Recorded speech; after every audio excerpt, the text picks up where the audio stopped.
하나님의 말씀 보겠습니다. 하나님의 말씀은 고린도전서 7장 1절에서 7절까지 말씀입니다.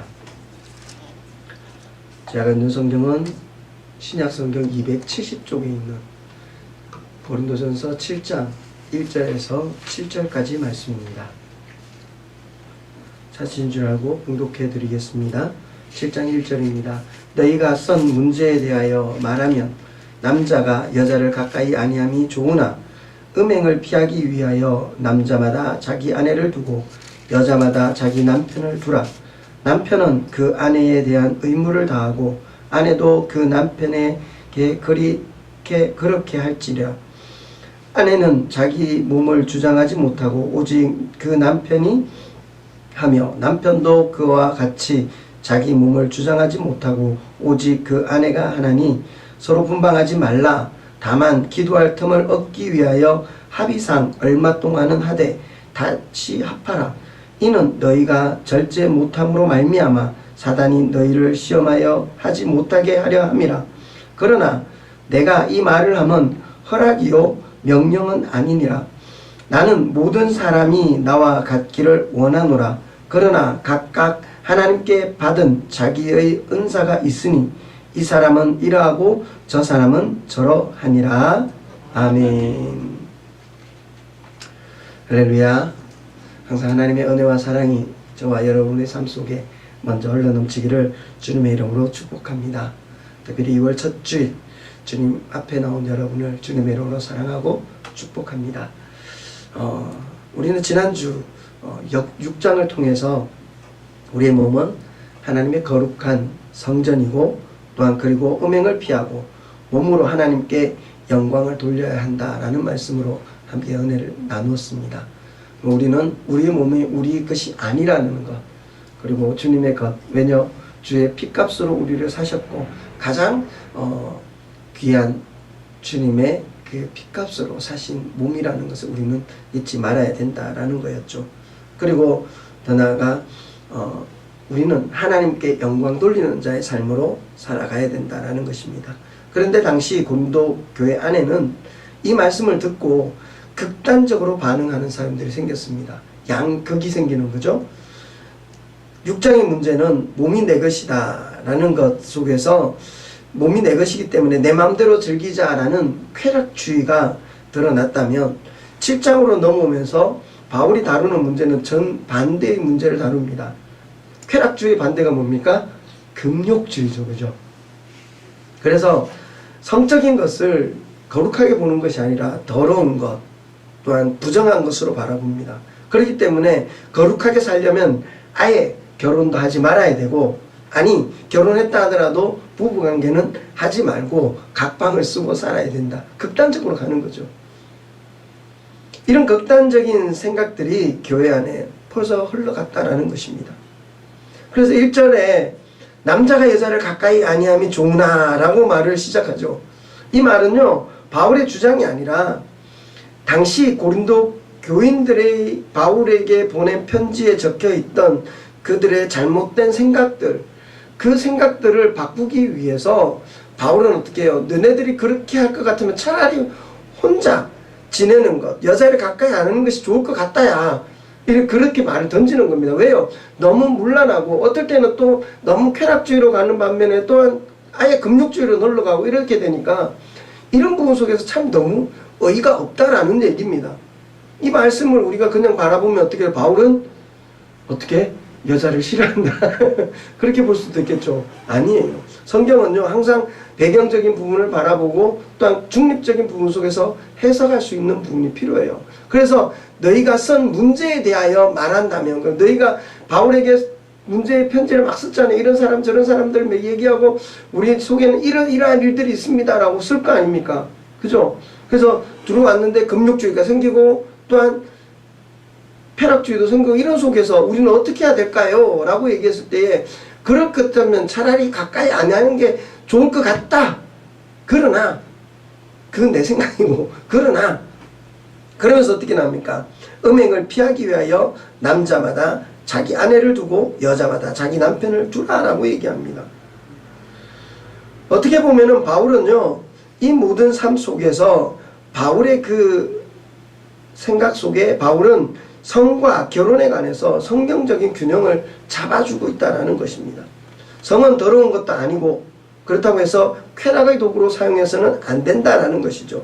하나님이 설계하신 결혼과 독신의 참된 의미가 무엇인지 오늘 말씀을 통해서 우리 한번 함께 은혜 가운데 나아가며 또한 우리 자신을 돌아보고 우리 가정을 돌아보는 귀한 또 시간이 되었으면 좋겠습니다. 결혼이라는 것은요, 어떻게 보면은 죄를 막는 하나님의 울타리입니다. 하나님의 울타리. 바울은 먼저 극단적인 금욕주의자들에게 아주 현실적으로 답변을 주는 거죠. 그래서 2절의 말씀이 음행을 피하기 위해 남자마다 자기 아내를 두고 여자마다 자기 남편을 두라라고 얘기하는 것입니다. 이 말씀은 결혼은 단지 정욕을 해소하기 위한 수단이라고 격하시키는 게 아니에요. 인간의 연약함을 인정하는 것입니다. 인간은요, 연약하기 때문에 무너질 수 있다는 거죠. 그 무너짐을 방지하기 위한 하나의 수단이라는 것입니다. 그래서 우리는 천사가 아니기 때문에 육체를 가진 인간이므로 이 고린도라는 음란한 도시 한복판에서 성적인 유혹은 어떻게 보면은 너무나 강력했다는 것입니다.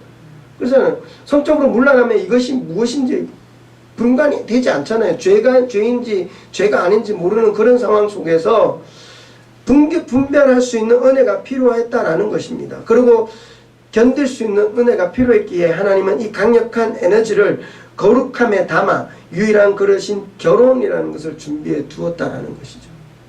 그래서 결혼은 부모의 품을 떠나 남자와 여자가 둘이 한 몸을 이루며 가정을 세워가는 것이거든요. 결혼 밖에는 어떻게 보면은 결혼 밖에서는요, 결혼이 아닌 곳에서는 성은 어떻게 보면은 파괴적인 홍수가 되어집니다. 우리를 무너뜨립니다. 문란해지기 때문에요, 성적 쾌락에 빠지면은 벗어날 수 없다라는 거죠. 거기 무너지는 그런 속에 있지만 결혼이라는 그 언약 안에서 이 성은 어때요?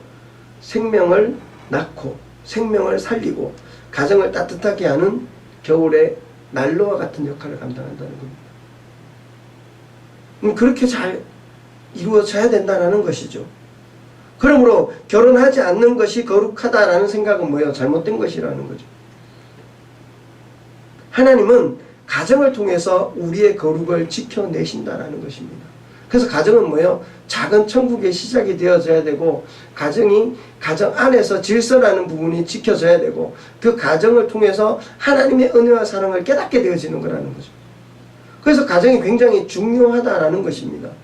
그래서 그 가정 안에서 우리가 뭘 배웁니까? 절제도 배우고 또한 더 나아가 그 안에서 하나님의 은혜와 사랑이 얼마나 큰지 부모와 자식 관계 속에서 하나님이 우리에게 베푸신 은혜가 얼마나 큰지를 거기서 깨닫고 배우는 거죠. 지난번에 성경 공부 시간에도 그랬습니다. 하나님이 우리를 사랑하십니다. 왜 사랑한지 아십니까? 그러니까 답을 잘 못해요. 그래서 쉽게 던졌습니다. 부모가 자식을 사랑하는 데에서 자식이 왜 엄마 나를 사랑해? 물어보면 그 물음의 질문이 맞을까요? 틀릴까요? 어처구니 없는 질문이죠. 그죠? 부모 입장에서는. 왜요?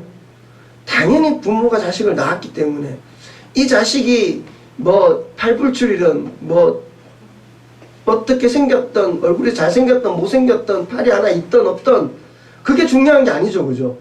내가 낳은 자식이기에 사랑할 수밖에 없다라는 것입니다. 근데 그 자식이 내가 못난 것 바라보면서 엄마는 왜 나만 사랑해? 왜 사랑해? 이렇게 물어볼 수는 없잖아요. 그 물어보는 걸 부모가 뭐라고 얘기합니까? 한마디로 얘기하죠. 너는 내 자녀야. 그게 답입니다. 하나님 왜 나를 이렇게 만드시면서도 그래도 왜 변치 않고 나를 사랑하십니까? 네 못난 나를 왜 사랑하십니까? 라고 하나님 앞에 얘기할 때 하나님 뭐라 그러십니까? 내가 너를 낳았어. 너는 내 자녀야. 너는 내 사랑하는 아들 예수 그리스도의 피를 대신해서 그 죽음을 대신해서 죽었던 그 가운데서 건져내서 살렸던 너는 내 자녀야. 그게 우리의 답이잖아요. 우리는 그것 때문에 우리가 살아가는 겁니다. 내 모습 때문에 살아가는 것이 아니고요. 나를 변함없이 사랑하시는, 나를 창조하시고 나를 이 땅에 보내시고 하나님 자녀 삼으셔서 이끌어 가시는 그 하나님의 크신 사랑을 힘입어서 살아가는 거죠. 그러니까 우리는 어떻게 해요? 하나님의 은혜로 살아가기 때문에 우리는 하나님으로 인하여 그저 즐거워 기뻐하며 살아가는 삶이 되어져야 된다는 것입니다. 근데 그 삶이 어떻게 보면은요, 이 가정이라는 곳에서 출발되어진다는 거죠. 그래서 그 가정의 첫 번째 부부의 원리를 뭐라고 얘기합니까? 부부의 원리는요, 내 몸의 주인은 누구냐면 배우자라는 것입니다. 이제 결혼하면요, 내 마음대로 하는 삶이 아니다라는 것이죠. 많이 찔리긴 한데요. 성경은 그렇습니다. 결혼한 부부는 어떻게 살아야 할까? 바울은요, 당시 가부장적인 사회 분위기를 뒤집는 혁명적인 가르침을 선포합니다. 그 당시에도 가부장적이었어요. 여성이 그렇지만 어쨌든 남자가 최고다라는 그런 상황 속에 있었던 그 가부장적인 분위기 속에 뭐라고 얘기하면, 아내는 4절에 보면 그러죠. 아내는 자기 몸을 주장하지 못하고 오직 남편이 하며, 남편도 그와 같이 하여 자기 몸을 주장하지 못하고 오직 그 아내가 하나니라고 되어 있습니다.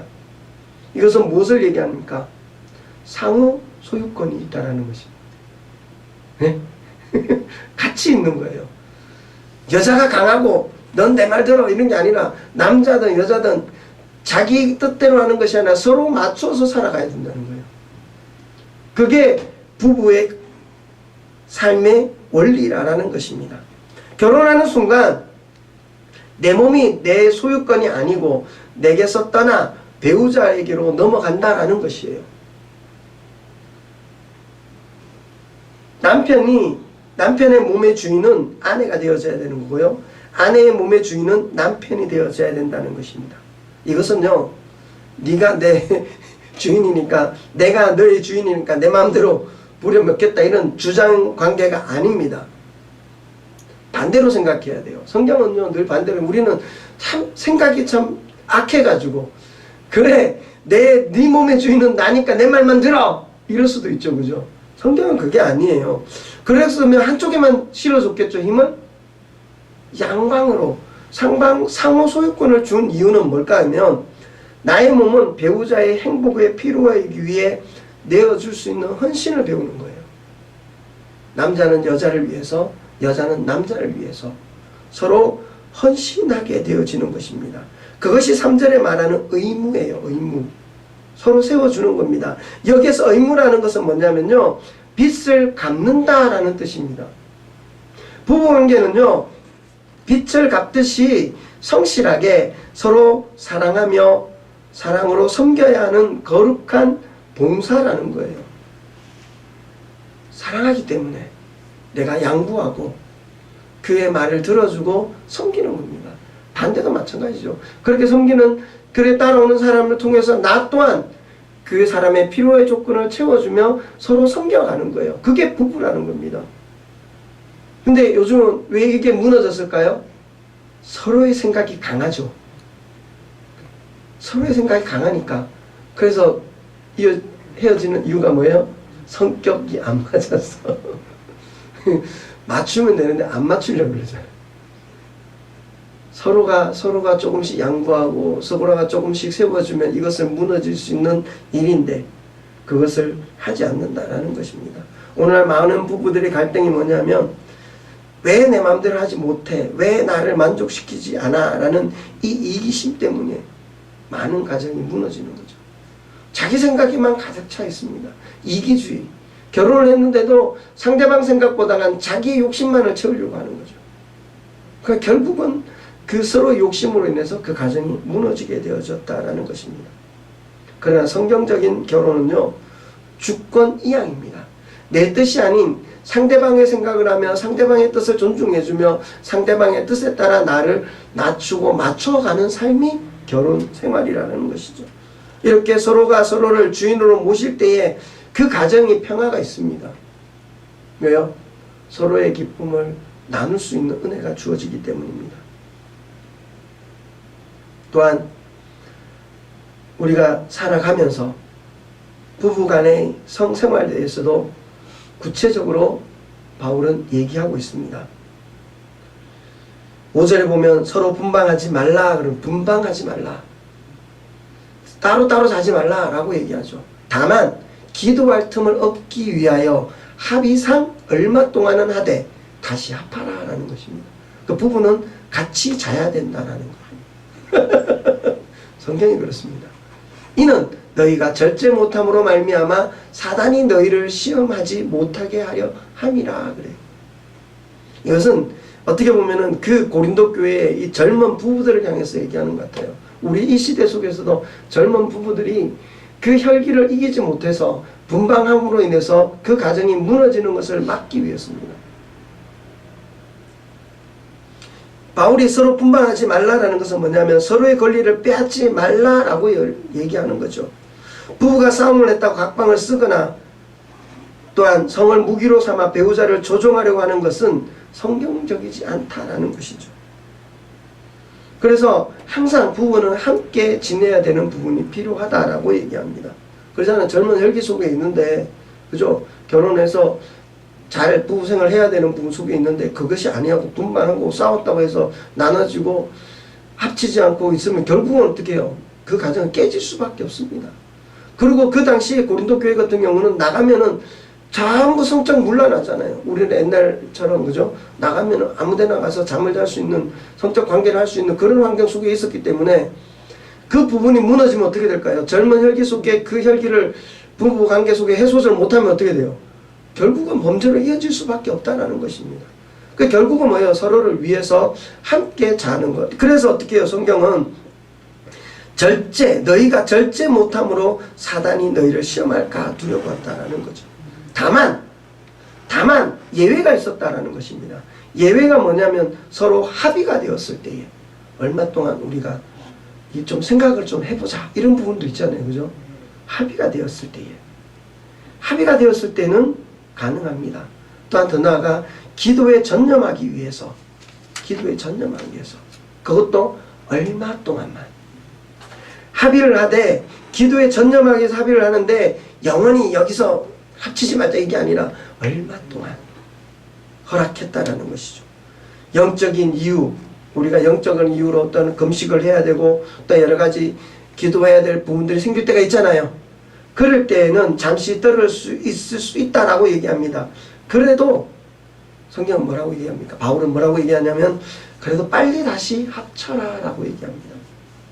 왜냐하면 사단은 우리의 거룩한 척하며 각방을 쓰고 있는 틈을 타서 성적 욕구를 미끼로 치명적인 유혹을 우리에게 던진다라는 것이죠.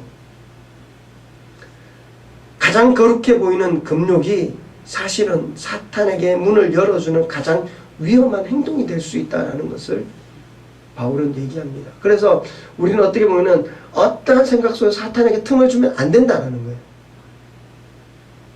조금이라도 사탄에게 틈을 주지 말고 우리는 철저하게 우리는 사탄과 싸워야 된다는 것이죠. 또 마지막으로는 뭐라고 바울은 얘기하냐면 바울은 결혼과 독신에 대해서 정리합니다. 각각 은사대로. 결혼도 선물이고 독신도 선물이라는 것이죠. 바울은 자신이 독신으로 지내며 주님께 헌신하는 것도 좋다고 생각합니다. 그러나 이것을 모두에게 강요할 수는 없다라고 얘기를 해요. 왜냐하면 사람마다 하나님께 받은 은사가 다르기 때문입니다. 각각 하나님께 받은 은사가 있다라고 얘기하죠. 이 사람은 이러하고 저 사람은 저러하다. 이 말씀은요 매우 중요합니다. 사람을 인정해 주라라는 거예요. 아 저런 사람도 있고 이런 사람도 있구나라는 것을 인정할 수 있는 은혜가 우리에게 필요해요. 인정하지 못하면 어떻게 해요? 싸우죠. 아니 어떻게 저럴 수가 있어? 라는 거죠. 근데 아 저럴 수도 있구나. 이런 사람도 있고 저런 사람도 있구나. 왜요? 세상은 다양하기 때문입니다. 근데 그걸 인정하지 못하니까 어떻게 해요? 우리 자신이 자꾸 무너지는 겁니다. 소외되어지는 것 같고. 어떤 사람에게는 결혼이 은사, 선물일 수도 있습니다. 가정을 이루고 자녀를 낳고 배우자를 섬기며 하나님께 영광 돌리는 재능을 주셨다라는 것이죠. 그런데 어떤 사람에게는 독신이 은사일 수도 있어요. 독신이 선물도 있을 수 있다는 거죠. 저는 혼자 커가지고요. 부모로 막내로 이렇게 외롭게 커가지고 혼자 있는 거는 싫어요. 혼자 사는 게 너무 싫어요. 그렇게 해서 빨리 결혼한 것 같고요. 빨리 자녀를 놓고 가정을 가진 것 같은데요. 혼자 사는 거 편한 것 같은데 저는 사실 혼자 사는 게 굉장히 혼자라는 것 자체가 너무 싫어요. 그 외로움이라는 게 좀 많이 타고 그런 게 있어요. 그런데 혼자 지내는 것도 은사인 사람이 있다는 거죠. 혼자 지내는 게 너무 좋아 이러는 사람. 혼자 지내는 게 외로움에 무너지지 않고 에너지를 주심으로 더 집중해서 섬길 수 있는 능력을 주시는 그런 자들도 있다는 것입니다. 그렇기 때문에 어떻게 해요? 결혼한 사람은 혼자 사는 사람들 보고 너 왜 결혼 안 해? 이렇게 얘기하면 안 된다는 거죠. 왜요? 혼자 사는 것도 그 반한 은혜가 있기 때문에. 근데 혼자 사는데도 결혼하고 싶어 하면 도와줘야죠. 그죠? 근데 나는 혼자 살 거야. 근데 야, 너 바보처럼 왜 혼자 살아? 결혼해야지. 이렇게 얘기할 필요 없다는 겁니다. 그리고 또 혼자 사는 사람들이 결혼한 사람 보고 너 왜 그렇게 할 거? 결혼 왜 그렇게 힘들게 살고? 이렇게 얘기할 필요도 없다는 거죠. 서로가 서로에 대한 존경을 가지고 살아가야 된다는 것입니다. 결혼한 사람은 독신자를 보고 왜 결혼 안 해? 핀잔 줄 수도 없고요. 독신자는 기혼자를 보면서 어떻게 그렇게 살 수 있어? 라고 판단할 수 없다는 것이죠. 결혼했든 혼자이든 그것은 뭐예요? 하나님이 각자에게 주신 그 맞춤형 선물이라는 것을 우리는 잊지 말아야 돼요. 그래서 이래서 하나 저래서 하나 하나님의 은혜다라는 것입니다. 결론은 뭘까요? 사랑하는 성도 여러분, 우리가 2월을 시작하면서 우리의 가정을 돌아보는 귀한 시간이 되었으면 좋겠습니다. 그리고 독신과 결혼에 대한 성경적 관점을 회복하는 삶이 되기를 바랍니다. 결혼하신 성도 여러분은 몸이 여러분 것이 아니라라고 배우자의 것이다 라는 것을 다시 한 번 더 되새기시를 바랍니다. 그래서 내 배우자를 기뻐하는 것, 내 배우자를 기쁘게 하는 것이 거룩한 의무로 여기시길 바랍니다. 그래서 나를 통해 배우자가 즐겁고 기뻐해야 되는 것이 그 의무라는 것이죠. 부부간의 친밀함은 죄가 아니라 사탄의 시험을 막는 가장 강력한 방패이자 하나님의 복입니다. 부부간이 친하게 지내는 거 당연한 거죠. 그죠? 살갑게 지내는 거 당연한 겁니다. 근데 요즘 이상한 말을 하죠. 그죠? 가족끼리 그러는 거 아니야. 가족끼리 그러지 누가 어떻게 합니까? 그럼 우리가 살갑게 맞아주며 친밀함을 가지고 살아가야 되는 거죠. 그렇지 않으면 뭐예요? 가정에 불화가 생길 수밖에 없습니다. 서로 존경하고 서로 사랑해 줄 때 이것이 어떻게 보면 사단의 시험을 맞는 가장 큰 방패로 우리에게 주신 하나님의 복인 것을 잊지 말아야 된다는 것이죠. 또한 결혼하지 않는 자들, 그들 또한도 지금의 그 상태에 부족함으로 여기지 말라라는 것입니다. 나는 혼자인데 이런 부담감을 가지지 말라라는 거죠. 하나님이 주신 은사로 받을 수 있는 믿음도 필요하다는 것입니다. 아니 혼자인 것이 외롭고 결혼하고 싶으면 결혼할 수 있는 부분을 구해야 되겠죠. 그죠? 저는 그렇게 생각해요. 독신보다는 같이 사는 것이 중요하고 함께 세워가는 것이 더 중요하다. 특히 우리나라는 뭐예요? 저출산 국가로 이제 나라 사라지겠다. 주위에서 더 걱정합니다. 이래 있다가는 나라가 소멸될 것 같다. 다른 나라에 다 침략당할 것 같다. 지금도 그러잖아요. 이 다문화라고 해가지고요. 많은 사람들이 들어와서 지금 외국인들이 들어와 한국인 국적을 갖고 살아가는 사람들이 많습니다. 그리고 그들이 또 많은 아이들을 낳아 그 아이들이 또 대한민국 국적을 갖고 생긴 건 외국인인데 국적은 대한민국 아이들이 많은 시대 속에 우리가 살아갑니다. 그래서 우리는 이제 단일 민족이라는 이 부분이 다 사라졌어요. 벌써 사라진 지 오래됐고요. 지금 학교를 어딜 가도 외국 다문화 애들이 한 3분의 1 정도를 차지하는 그런 속에 있습니다. 그리고 참 힘든 일 속에 나아가는데 우리는 정말 어떻게 보면요. 심각성을 몰라요. 심각성을 몰라요. 그러다 보니까 이 어떻게 보면은 우리는 가정을 세우는 것이 어떻게 보면 하나님의 명령 속에 있는 거고요. 또한 그렇지 않다 할지라도 하나님 앞에 구할 수 있는 데 비하고 그래도 안 된다면 그게 또 하나님의 은혜인 것을 기억하며 살아갈 필요가 있다는 것입니다. 그래서 어떻게 보면 홀로 있는 그 시간을 자유의 시간으로, 주님과의 시간으로 더 깊게 가지는 시간으로 갖는 것도 중요하다는 거죠.